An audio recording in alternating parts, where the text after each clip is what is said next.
So for me, it's like, what's the point of planning a wedding if you're not gonna live happily ever after? And that's why I really want to incorporate some content into my channel that helps you plan your dream life while you're planning your big day. So I'm gonna start with some sobering statistics today. Almost 50% of all marriages in the US will end in divorce. It's kind of a weird way to start when you're here. But anyway, so almost... So you're saying there's a chance? I mean, they won't stay together. Oh. Almost 50% of all marriages in the US will end in divorce. So that's a divorce every 13 seconds in America. And then feeling that one's spouse spent money foolishly increased the likelihood of divorce by 45% for both men and women. And couples that argue about finances at least once a week are 30% more likely to be divorced. So I'm not trying to be negative Nancy over here, but I think that these stats really highlight how vital it is to really be intentional about your finances in your relationship.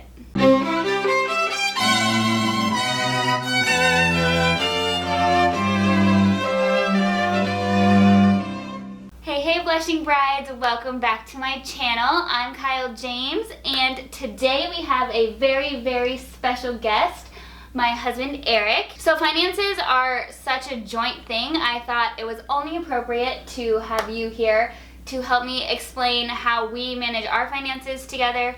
Plus you're super, super smart and talented with money, and I'm not as smart or talented. You're doing really good, and thank you. And thanks for having me on. Okay, so I'm gonna start off with what we do in like the setup for all of our finances and how we combined our finances when we got married, and what we do to this day to make sure that everything is like, I don't know if fair is the right word, but set up in a way where we're not arguing over it. It's just the system, it's just how it works, and it works amazing. Yeah? Okay. And then we each have our top 3 tips for finances and marriage, I guess.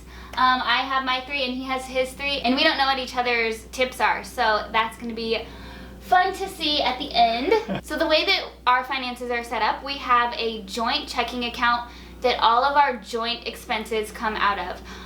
So housing, groceries, kids stuff, etc., anything that applies to both of us. And notice I said checking account, not credit card. That is very important. I'll explain a little bit more later. So we have the joint account with all our joint expenses, and then we each have our own separate accounts that are just completely personal, and neither one really sees each other's personal account. So how we set this up is we sat down and we decided on a joint budget for our joint account. We sat down and decided exactly what was considered a joint expense, what we're spending money on, and how much. And it's really important to do this together because this is your joint account. So basically, when we were first, I think we were married, or we were about to get married, we sat down and decided which expenses should be in our joint account, and then how much we wanted to budget for that. A fun little exercise that we did too was we did a minimum budget and then a maximum budget, like if we had our dream budget, what would be in there and how much would we be spending, and then we kind of found the place in between those for where we were at the moment with our income. So once you have your total budget laid out, then you'll have a number for your total monthly joint expenses. So our budget breakdown is going to be the first piece of bonus content in the Unveiled Bride Society. I will tell you more about that at the end of this video. But yeah, I'll put in there a PDF that shows exactly like which expenses are in our joint account. Don't worry, I won't put actual numbers. But I think it's helpful to see like what do we include, what should be in there, and what should be considered personal. So the reason that you want to do a joint checking account and not a joint credit card is the checking account allows for you to kind of cap the budget. So you're only gonna put that specific amount of money in there each month, and then once you're out of money for the month, like it's just gone. You can't keep spending like you could on a credit card. I think this is a great tip for if you're trying to save, or just not overspending and staying out of debt. And then the next step is to decide how much each of you are going to contribute into the joint account on a monthly basis. So take that total number, and maybe you both work full time, you both have like about even incomes, then maybe you want to split it 50-50. But just figure out a split that works well for you in your situation. So for example, I don't technically have a job. I stay at home with our kids, and obviously I do this too, but I pay a smaller portion of our joint expenses than he does. Mm-hmm. And so we made that decision together, and it's important that you make it together and that you agree on it. And it's also important to know that this isn't like static. This isn't like set in stone. As like time changes, like maybe when you have babies you want to stay home for a little bit, or whatever happens, then that gives you have flexibility in deciding how much each person contributes. So then the money that you make beyond the joint expenses, beyond the amounts that you have agreed upon putting into that joint account, the money beyond that is your personal money.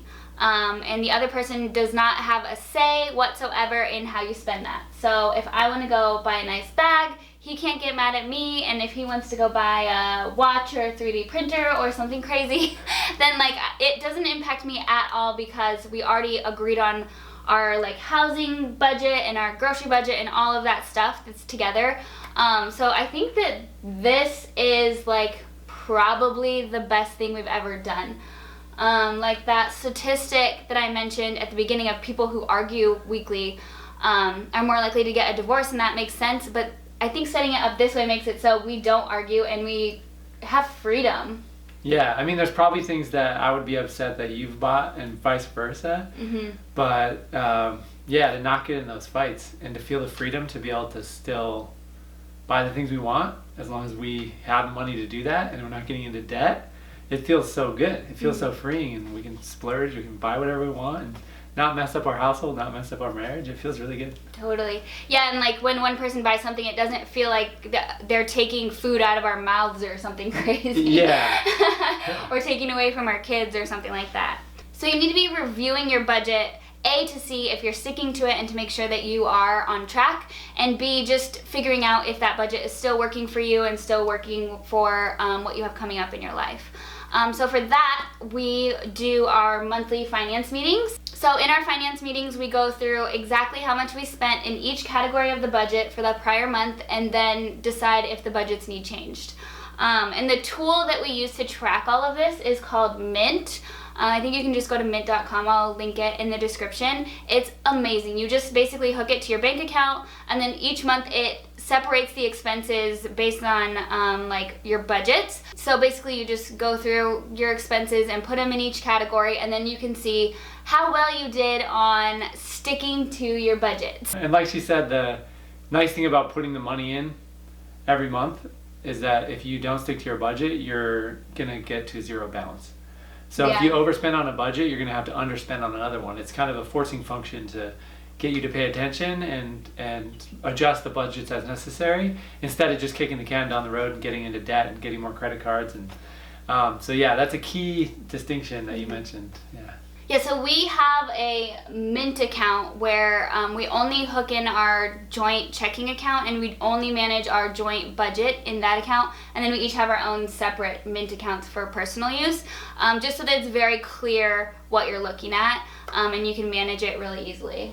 So I go in at the end of each month and assign tags to each expense, and make sure that they're categorized correctly, and then compare our total expenses to our budgets. The other thing that is really, really great to do is to check your budgets and see how you're doing throughout the month before you go shopping or before you go out to eat, etc., etc. Yeah, the one we typically go over on is restaurants. Mm-hmm. So we'll pull up the app just on our phone and look where the budget is, and it's super easy to just check before we order, and then we're like, maybe we'll skip the appetizer this time because we've spent a lot on restaurants. Mm-hmm. Or skip dessert that time, something like that. Yeah, definitely. And then there's also, it's not like, we can't go out to eat. It's like, if I really want to go out to eat and we've already blown our restaurant budget, then I can be like, I want to go out to eat, so dinner's on me tonight, or whatever. So there's still freedom there, I feel like. Yeah, and then what's nice is like if I want to treat her to her birthday or just surprise her with a meal or whatever, even if we have money left in our budget, I can still do it. Like, I got this, and we pay with my credit card instead of our joint account. So yeah, that feels really good to be able to still give each other a gift like that, like when it feels like you're dating again, which is fun. So quick recap, you have your joint checking account that you create a budget for together. You decide on the amounts, you decide what's going to come out of there, and then you each put money into there each month, the exact amount of the budget, so that there's no way to overspend.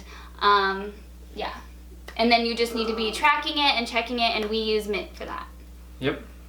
All right, so now we have our 3 tips. I guess I should mention Eric is amazing at money. He's had a hedge fund in the past. He's super into investing.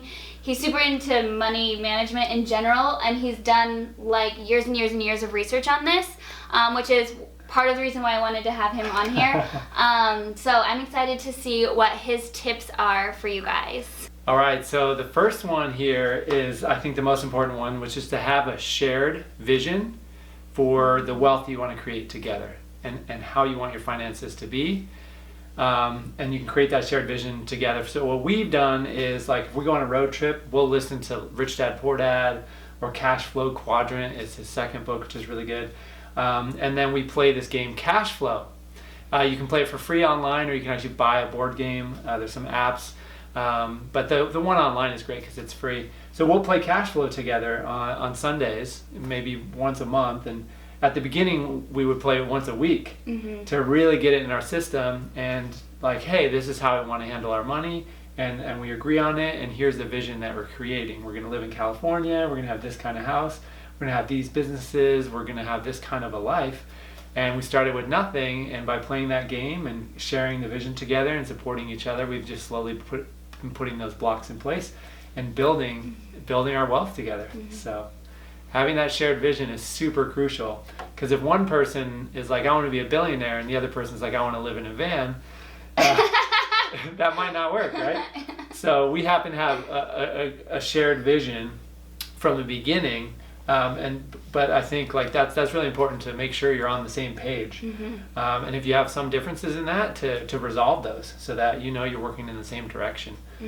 As far as investing, saving, how much you want to earn, all those kind of things. So yeah. And I'll link all of that stuff that he mentioned below, so that you guys can go check it out after this video. Okay, so the second one I have is asset allocation. And so what that really means is you want to set up your finances in a way you can't get knocked out of the game. So you want to make sure that you have savings, you're not overspending, and you have multiple streams of income. So that might mean you both have jobs. It might mean that you add in there a rental property, something like that. And then if someone loses their job or the rental property, something goes wrong there, it's like any single financial failure doesn't take down the family and require you to sell your house or dramatically change your lifestyle. So yeah, I think asset allocation is a big one there. Yeah, and I forgot to mention in the first part, one of our joint expenses is our savings. We call it our family freedom fund, actually, because that feels way better than like savings for a rainy day or something. We do put a specific percentage of our income into a savings account, an investment account, so that we have that. That's kind of one of our expenses before, as like part of our joint. Yeah, so basically what we do is 30% of our income is saved for taxes, and 30% goes into our family freedom fund, which is our investment fund, and then the other 30% go into our personal accounts or our joint account. Yeah. Awesome. Okay, so this one is a little bit of a different tone, but this is, I think, crucial because it's like you're setting up your finances for your life together. And it's to set aside money for things to do for fun as a couple. So for weekend getaways and for date night, weekly date night. It can get to the point where in a marriage you feel like you need to save all the money, or you need to invest it, or you should just always eat at home and you don't want to get the babysitter, or you don't want to spend the money at the fancy restaurant. But you would do those things when you first started dating. And as Tony Robbins likes to say, if you do what you did at the beginning, there'll never be an end.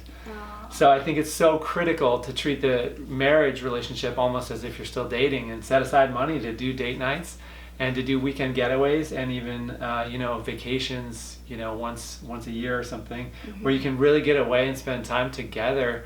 And if you have kids, some time where you're not with the kids, and you can really be romantic and feel young again. And I think that's just as important to invest in the relationship as it is to invest in the stock market or real estate or any of those things.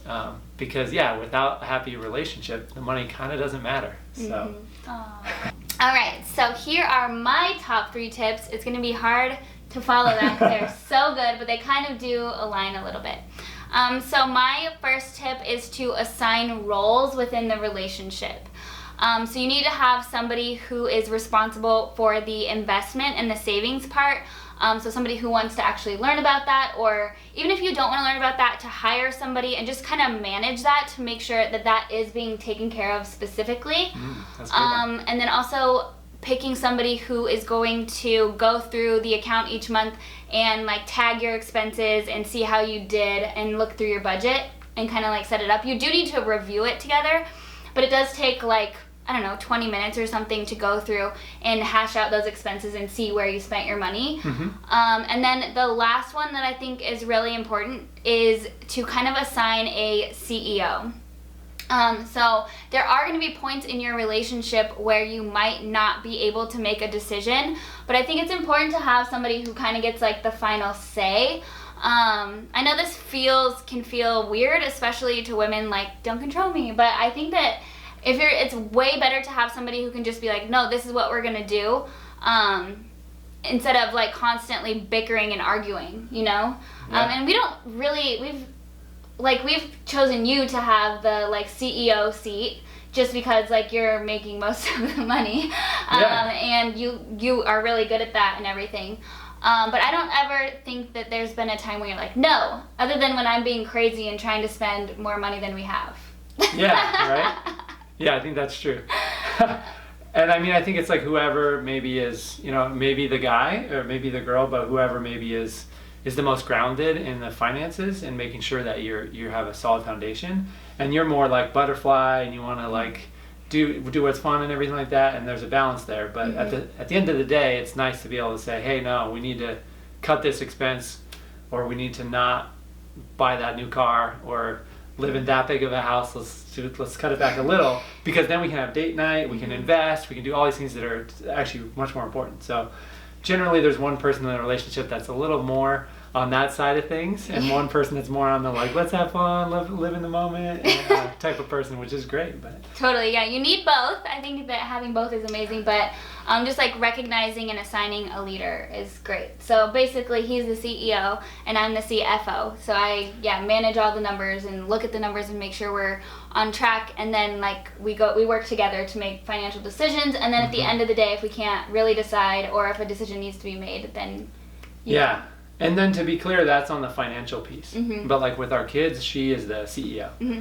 So there's different areas of life where we have, she has the final say in that, and I have the final say in the finances. So. Yeah, and it doesn't have to be like male, female. It's totally, like for us, it happens to be that because I just love being a mom, and I wanted to be a stay-at-home mom since I was like that's what I wanted to be when I grew up.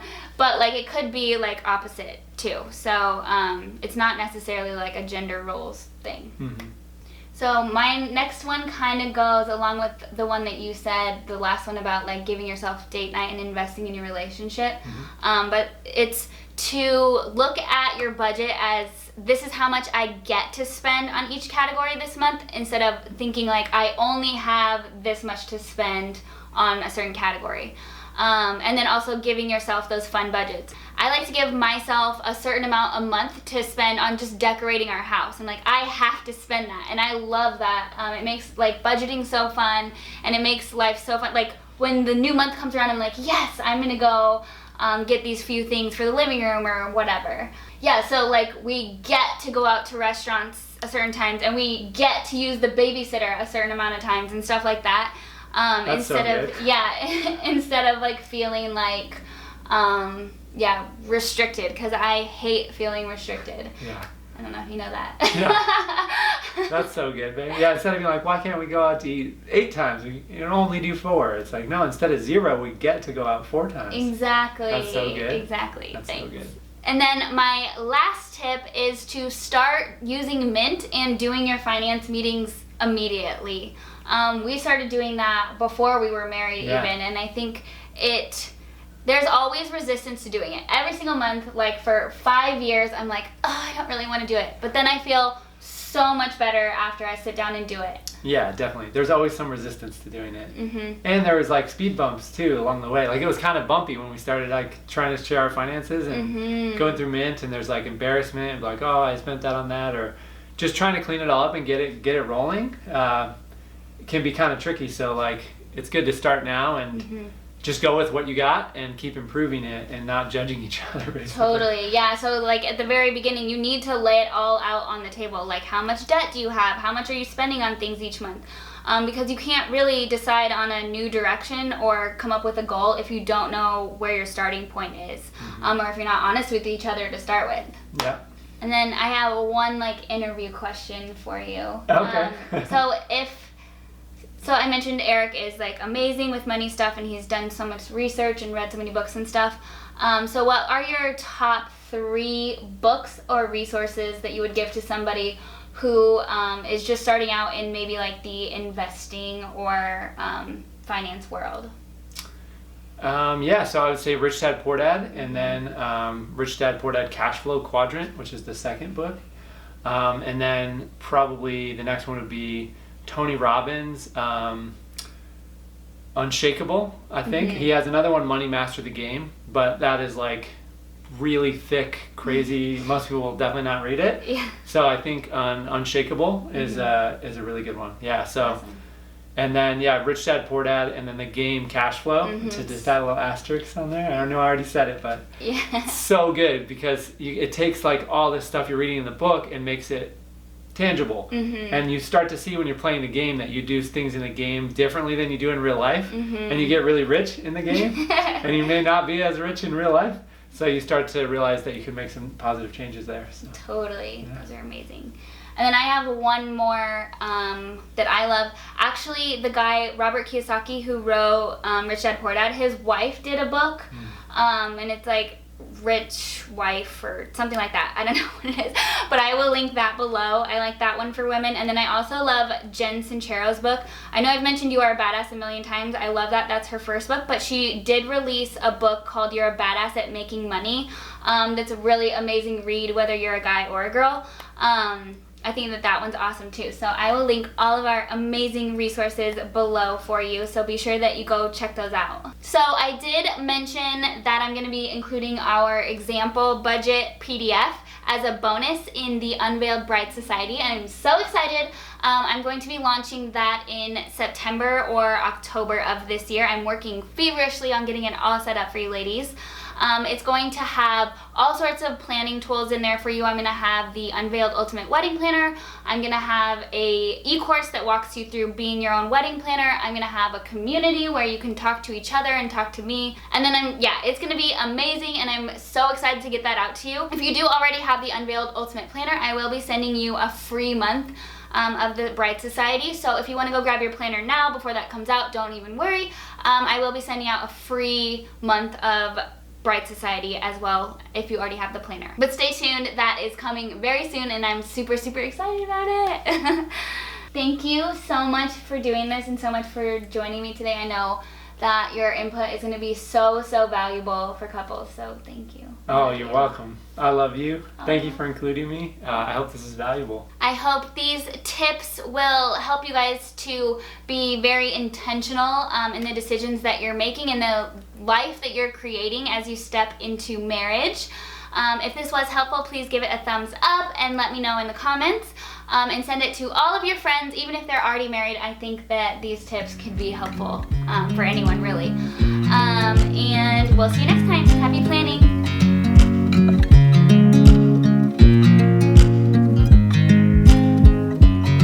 I watch you as you drive. Do you know I'm looking? And I can't help but smile. Do you know how much I love you? You put my favorite song on, I put my feet up, and we just sing along. And I can't help